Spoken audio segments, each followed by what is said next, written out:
Hey, good evening everybody. Once again from Meteorology Lab, this is Tim Vasquez here, and we're looking at some fair skies here in our part of Texas. Very warm out there, and we're just about getting into spring and bringing up that moisture, and we'll be back into storm season very soon here. In fact, the patterns are even pretty much gearing us up that way in about a week here, but for now, beautiful sunset. All right, I did want to mention, thank you very much to Tom Savage, and I don't know if you're on, Tom, but thank you for the Patreon donation.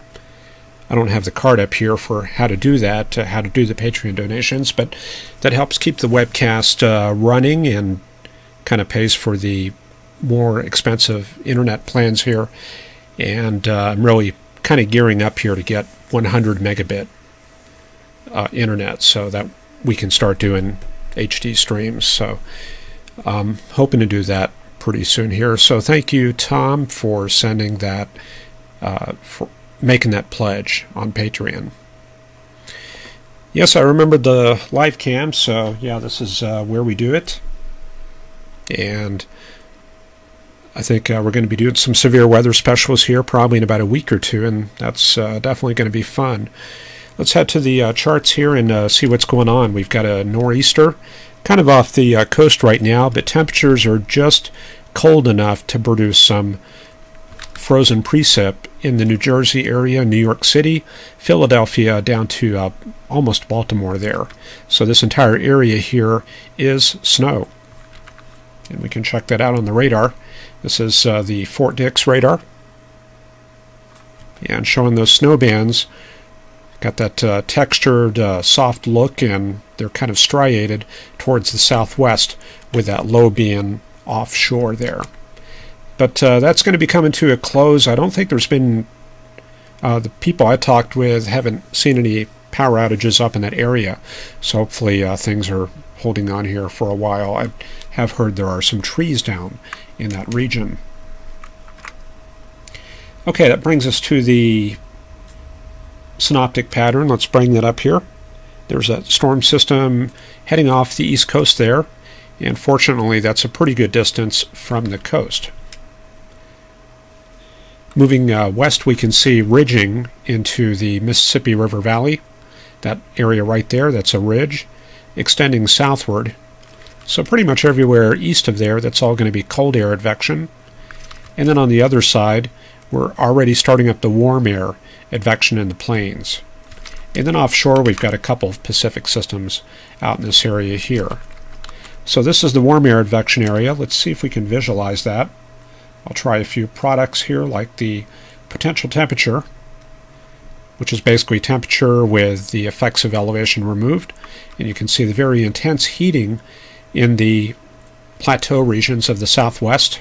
That very rocky terrain makes it to where those mild 60s and 70s in the higher terrain in this area that we sometimes get in the spring, you push that down to the sea level and you're looking at 100 to 120 degrees. So that's definitely some very hot air.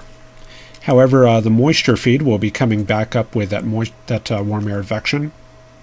I guess maybe moist advection might be a more proper term. Let's take a look at mixing ratio and bring that up.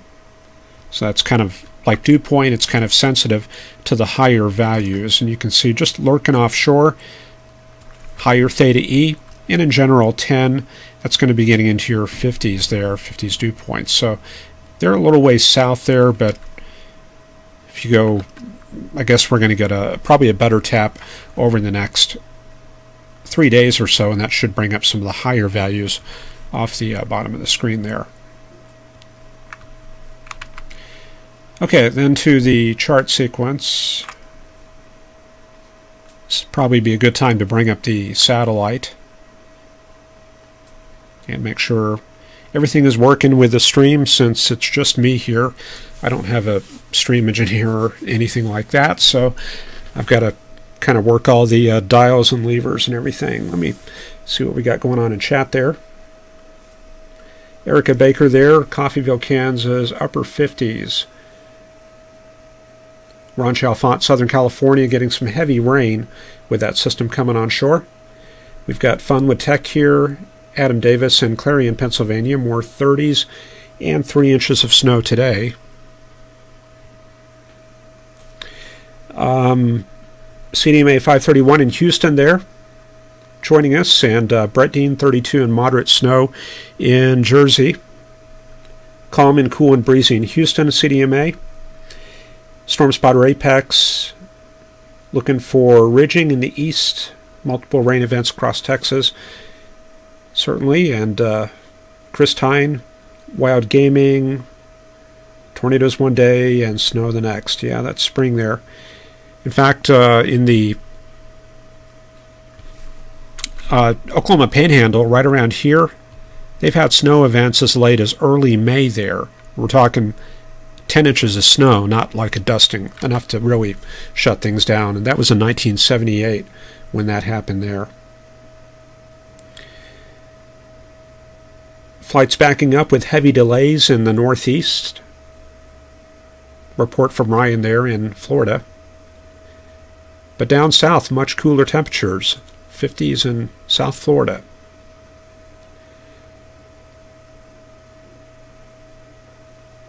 Brett Dean mentioning his dog wants to go outside right now, and his neighbor's car is stuck. So, yeah, looks like a little bit of trouble going on there in New Jersey right now. And Mike Estwick reporting partly cloudy and 56 in Denver, and we can see it there. Colorado getting a bit of ridging, and you can see that in the cloud shape. That right there. That's indicative of ridging across the Rockies, and the area close to the ridge and just downstream, that tends to be a fair weather region. So they're in a good place for that. There's a little bit of cirrostratus coming across, cirrus and cirrostratus. But that's not going to have much an effect at this time there on Colorado. But as you go to the west, let's switch to GOES west. And we can see the Pineapple Express feed just like a big fire hose pointed straight at California. And they definitely need those rains. Let's check out the NOAA AHPS, see how they've been doing. Trying to figure out, yeah, there's a trick for getting in here, precipitation. I really need to bookmark this, but let's see if I can pull up this data here. And this is basically updated from radar data. Yeah, this is it. So there's the precip we've had today. I think that's probably ending at like at 6 a.m. there. But we can actually plot anomalies on here and see what percentage they've had of normal. So let me go ahead and set that up. Let's take a look at the last 30 days. We'll do percent of normal. So let me get that set up here. I know it's off center. So let me check out, yeah, this is last 30 days up to March 21st. And there's, yeah, looks like we've gotten a little bit of a break there in Central California. It's come up from like 25% of normal up to about 80%, up to 120%, especially there in the Sierra Nevadas, where they've had that upslope flow there. Some parts of Southern California still looking kind of bad. LA, about 50% of normal, and then down around Yuma, they've pretty much ended up bone dry in that region. So we're getting there. It's coming up gradually. And let's just check out the last week, see what how that ranks. Yeah, now you can see much more precip in that region. So pretty much anywhere from San Diego, Orange County, up to Baker, anywhere north of there, Bakersfield, Fresno, Sacramento, San Francisco, the rain has been looking really good there. Elsewhere, yeah, big drought kind of sneaking into Texas there.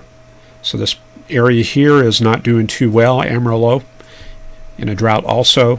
However, up north, they've gotten quite a bit of precip, and a lot of that's been in the form of snow. Some very heavy snow totals there in Montana and the Dakotas.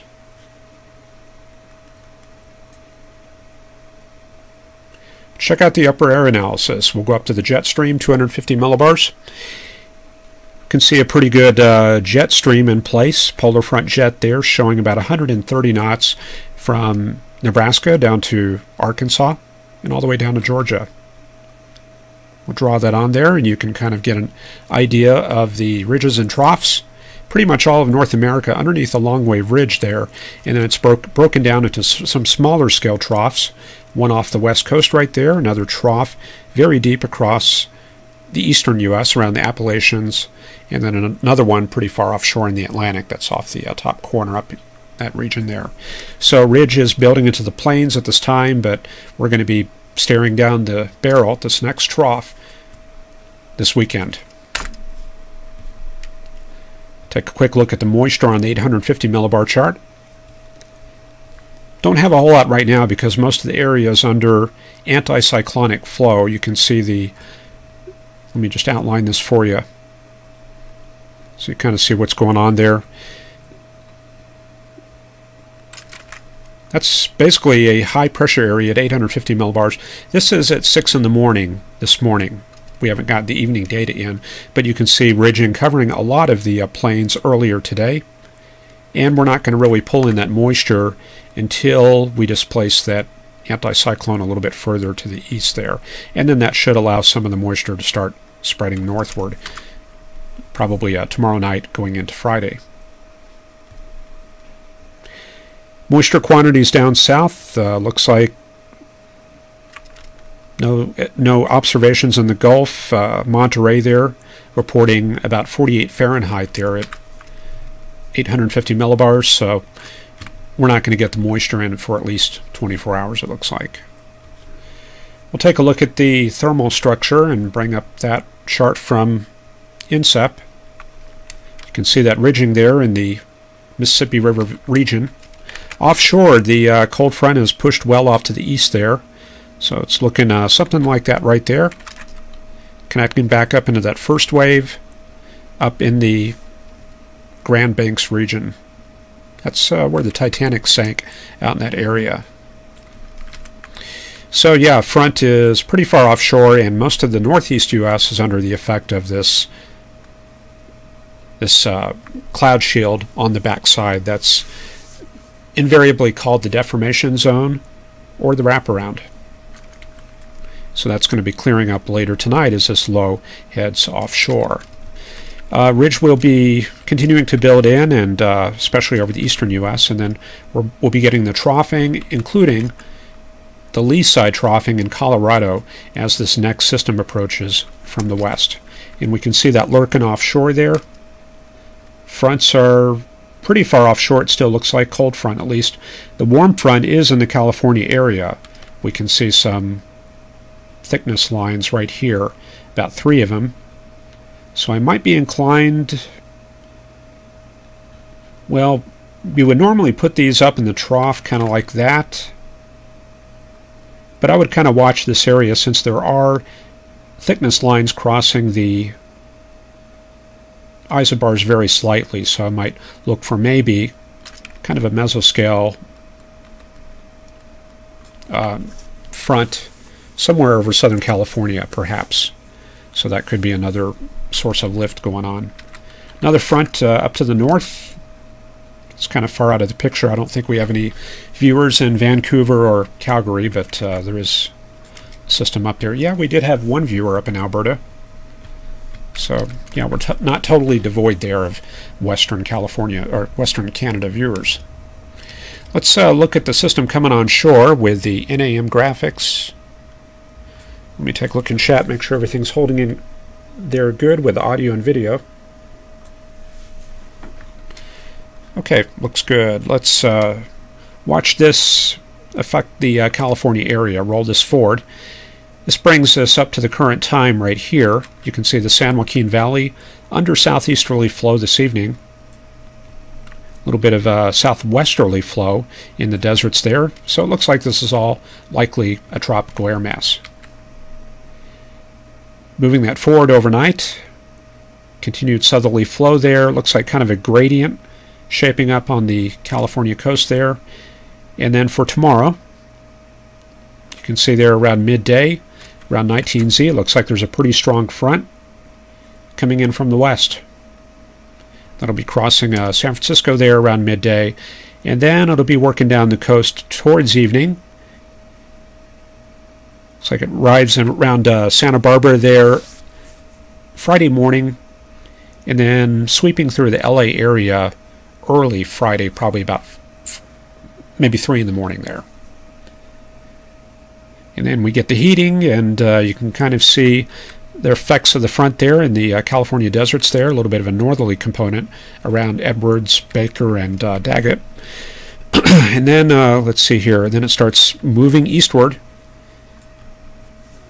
crossing the Rockies, and we'll be dealing with that here on the plains. So I'm going to bring the other charts in to cover that portion here. Let's look at the soundings this evening. Go to Fort Worth. This shows us very dry conditions in the low levels. Dew points down in the 20s. And even drier up at 10,000 feet. That's about -10 Fahrenheit. About 15,000 feet we can see a little layer of moisture that's going to produce some of that altcumulus that we saw in the opening video. Very high tropopause indicating tropical conditions. And we can see the flow starting to turn around to the southeast there at Fort Worth, about 10 to 15 knots, and it does have an easterly component indicating that it's not really coming off the Gulf very much. Brownsville will go all the way down to South Texas there, and we can see the moisture is shaping up a little bit there. This is going to correspond to dew points in the low 50s up to about 4,000 feet. Quite a bit of warm air up in the mid-levels, so there's been subtropical subsidence working on that region. They've probably been under ridging for quite a while. However, this moisture will gradually work its way northward, and you can see even there they've got a strong easterly component. So in about another day that might improve a little bit, maybe more of a southerly component, and dew points will be coming up gradually, probably up to the low 60s.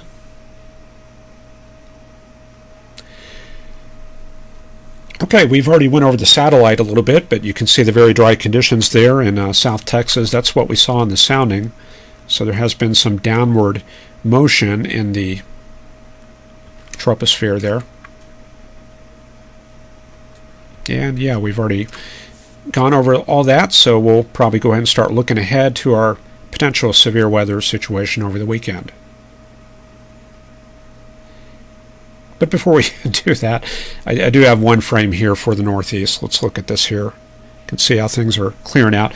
Since we do have a few viewers up in that area, and you can see the snow cover extending probably almost all the way up to Dutchess County, New York, all the way down to New York and over to Wilmington, and then down to the Chesapeake area, so that whole area under the snow, and even a little bit back in central Pennsylvania and the Appalachians. Rolling that forward, there goes the storm system out in the Atlantic. A couple of convective bands moving inland associated with the cold conveyor belt. So it looks like a little bit of activity there for the Cape Cod area, maybe the southern Boston region. This is pretty much overnight, and then by morning it starts clearing up there, and we're just looking at cold northerly winds across that region. So on the plains, we're going to look at the NAM model, and this goes out about 84 hours. So that's going to take us out to probably about Saturday. So let's see how things shape up. We've already got the lee side troughing, pretty good low there north of Denver, and a gradient extending all the way out into the lower plains. So as we roll that forward through tomorrow, just continued southerly winds, trying to tap some moisture from Texas, and then you can see elevated precip with that system coming out of the Rockies. This is on Friday morning. So our lee side low is down to about 1006 millibars in the Denver area. A couple of elevated bands moving across the area. So you see that's a little area of lift, and that actually helps remove the cap to a certain extent. Get that upward motion, you get the air being lifted dry adiabatically, which chills it in the upper levels. So that's a very important process. And then you can see, let's see, western Kansas, 1002 millibars. So there's been some pretty good pressure falls during the day on Friday. So by afternoon on Friday, we're looking like this. This is probably more of a baroclinic low in central Kansas. And it looks like we've got a bit of a warm front extending out towards Kansas City, Emporia to Kansas City, and then down into the Ozarks. So this has to be kind of watched as a potential area of thunderstorms. And then somewhere back in here we've got a cold front. I would guess it's something like that right there. And then hiding in all this is a dry line. And that's where I would expect the position to be on Friday. So this shows us that the triple point is around Russell to Salina down to around McPherson. So that could be a potential area of development. So that's usually our primary area right there at the triple point. Secondary areas along the warm front, and then tertiary areas along the dry line.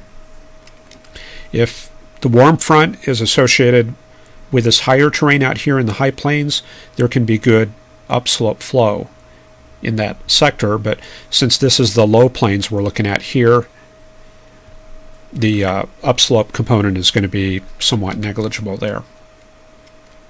So how do the ingredients shape up? We've already kind of found where the triple point is, and we can get some help with the dew point product. So here's the dew point. Let's check things out. And you can see that moisture snaking northward. Friday morning at 12Z, about 7 in the morning, the moisture field looks like this. These are going to be 50s dew points. So obviously we're starting out a little bit weak there during the morning. 55 dew points probably up to Woodward, maybe up to Pratt there. So we're starting out kind of weak there on Friday. And then by afternoon, there's our pattern right there. So now we've got the winds and the dew point field. So this is going to be the, let me find a good color here. This is going to be the dry line. So that's going to extend from about Salina down to Wichita, and then down to around Clinton. You notice that I'm reciting these cities because that helps me kind of solidify that in my head there. So if I need to think back, where was that front? I've got kind of a verbal history of what I've been looking at on the charts there. So a little bit of a cold front behind it. This is more of a Canadian front. We've probably got the Pacific front in here somewhere. And then the warm front, that's kind of parallel with the moisture field, so that looks good. So the triple point, yeah, right there around Salina, maybe to Abilene, Kansas.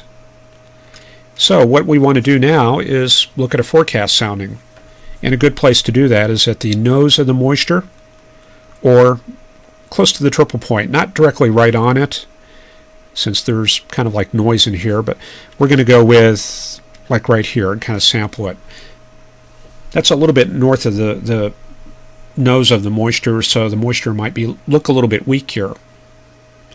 So there's our forecast sounding there. You can see we got 58 there at the surface. That is a little bit weak.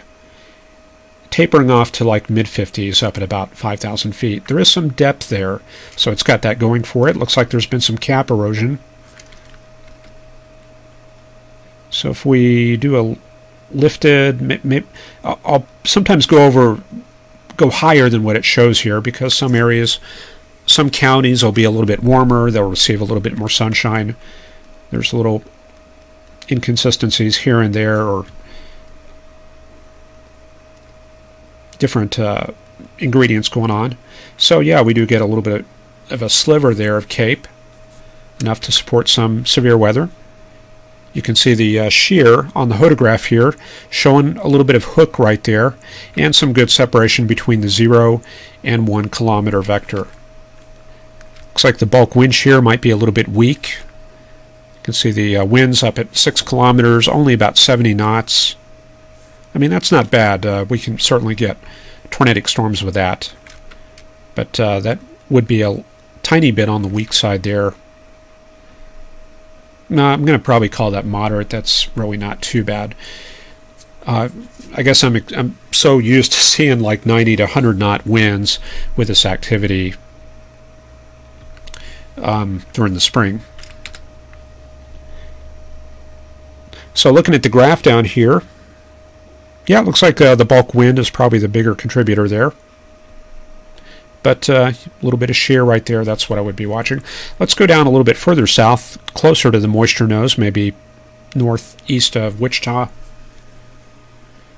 So we'll see the dew points come up a little bit here.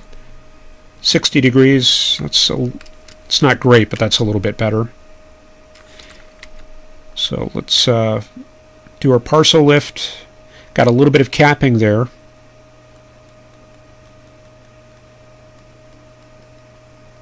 There we go. So yeah, that's probably enough for a couple of cells there. I might be a little concerned about the strength of that capping, but this far out we're kind of splitting hairs.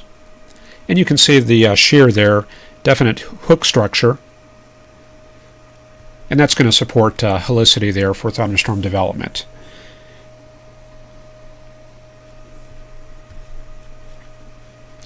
Okay, let's go forward. Take a look at the supercell composite. And this brings together some of the best parameters for rotating storms.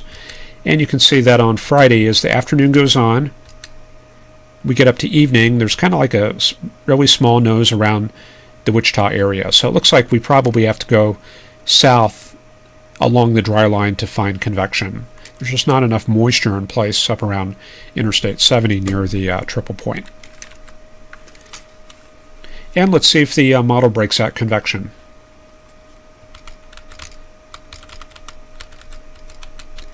There's 0Z and nothing showing up.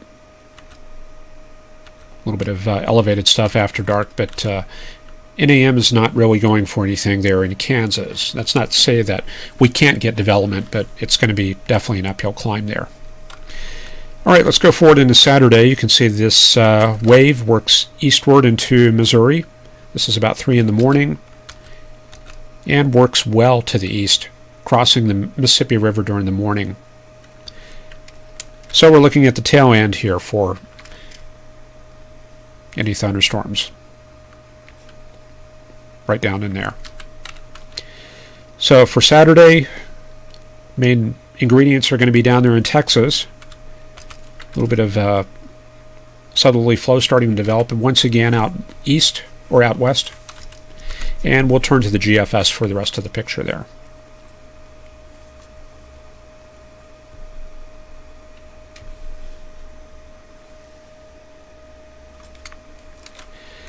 Okay, the GFS forecast, let's bring that through. You can see very deep southerly winds throughout all of the plains in advance of this system that's moving inland. And we looked at the NAM and we saw that was moving across California there. Cold front emerging into the LA area. It's kind of hard to pick it out in this data here, but I think the GFS is going for a slightly different picture. I think it's actually pushed it a little further east out in this area. So it emerges out into the plains on Friday, and we can see the Bear Clinic system right there. And Kansas is what we're going to watch there, maybe northern Oklahoma for Friday. Activity will shift eastward. For Saturday, we're looking at this here. I'm not too sure how much moisture is going to be up in Tennessee and Kentucky, but that would be something to watch. Also, maybe south to Huntsville. Could be another severe weather day there on Saturday. Then for Sunday, southerly flow develops in Texas. Looks like kind of another front coming together right there.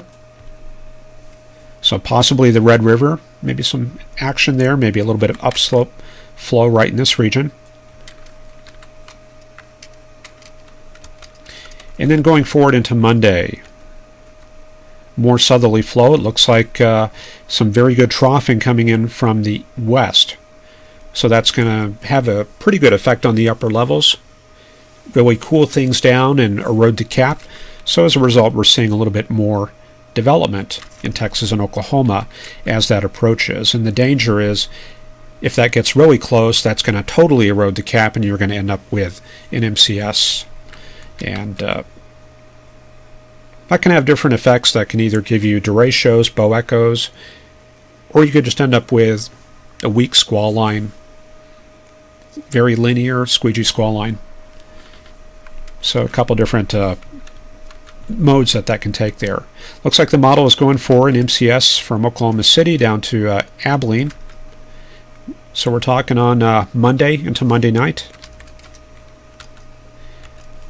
There's that big troughing. We don't even have to look at the upper level chart. It's a big upper level low there. So it looks like a couple rounds of rain there in Texas. Looks like a warm front getting established. So this area here, good potential for flooding. Why do I think that? Take a look at the thickness. See the red lines across Texas and Missouri, Oklahoma? That's very close to the steering flow aloft. And then you look at the warm front that I drew here in this trough. So not only do you have lift for fronts, you've also got the flow moving parallel to that boundary, which means you have training going on. So anywhere from East Texas up to Arkansas, we're going to have to keep a close eye on that for Wednesday, Thursday, going into Friday there. Looks like it finally pushes off, actually on Thursday, finally. The upper level low moves across the Oklahoma, the Texas panhandle there. So maybe some cold core action back there. And then things move east, and maybe some potential, once again, for storms on Friday the 30th. Thursday the 29th, Friday the 30th in the southeast right there. And there it goes offshore, no big nor'easter. Kind of a weaker system. Looks like that Alberta Clipper comes south. So Old Man Winter coming in here for April Fools. So it looks like a cold pattern there, especially up north. Here comes another system for the 3rd. It's really too early to call, but there it is. That goes initially up in the northern plains, up into the Great Lakes, and then a tail end system in Kansas. And then we got, once again, more cold air involved. This is a big cold dome. So we'll just be alternating some storm days, lots of dynamics, with cold spells here over the next 1 to 2 weeks. So we'll keep an eye on that. Okay, let me take a look at the chat one more time here. And once again, thank you to Tom Savage. I appreciate the Patreon donation. And I'm hitting that extra hard because he donated back on Friday or Saturday, and I've just been so busy I haven't really been able to catch up and acknowledge it. But thank you, Tom, and hopefully we'll see you on here over the next the weeks and months ahead here. Brett Dean, getting that snow up there in Jersey, was at 22 inches yesterday and can add 10 inches to the season total. Okay, Carl Burkhoff says, remember to like. I appreciate that.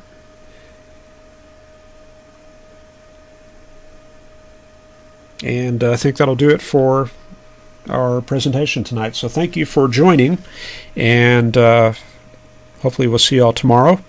Take care, and keep tracking that weather. And let me get the music going. Turn down my monitor. There we go. I knew something was missing.